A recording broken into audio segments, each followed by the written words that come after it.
Hello guys, morning. Magluto tayo ngayon ng itlog gamit ang tubig, no? Pwede daw 'yun. Sabi nila wala ng oil, tubig lang. So, let's go.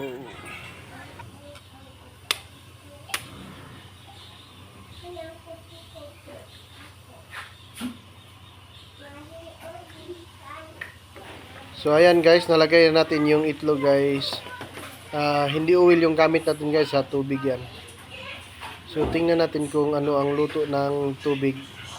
At pagkatapos, mamaya-maya kunti, i-determine natin kung ano ang kaibahan ng luto sa tubig at saka luto sa oil.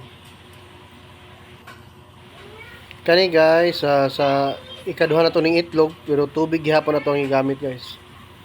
So, tubig ra gihapon ni siya. So para makuha jud nato ang luto sa tubig niya. Then sunod ani ang oil na dayon.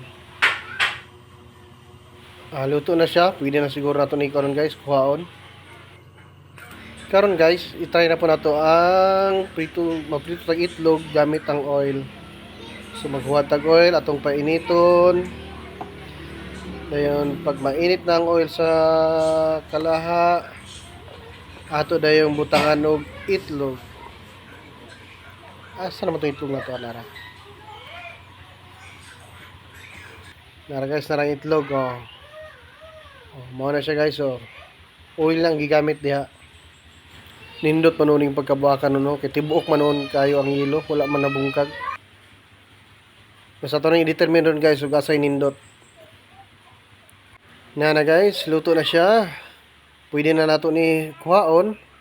Ug karon guys, mao na siya ang luto sa oil. Kani guys, mao na siya ang luto sa tubig. So nindot siya kay puti kayo. Dahil murag nindot siya lang tawon sa tubig siguro.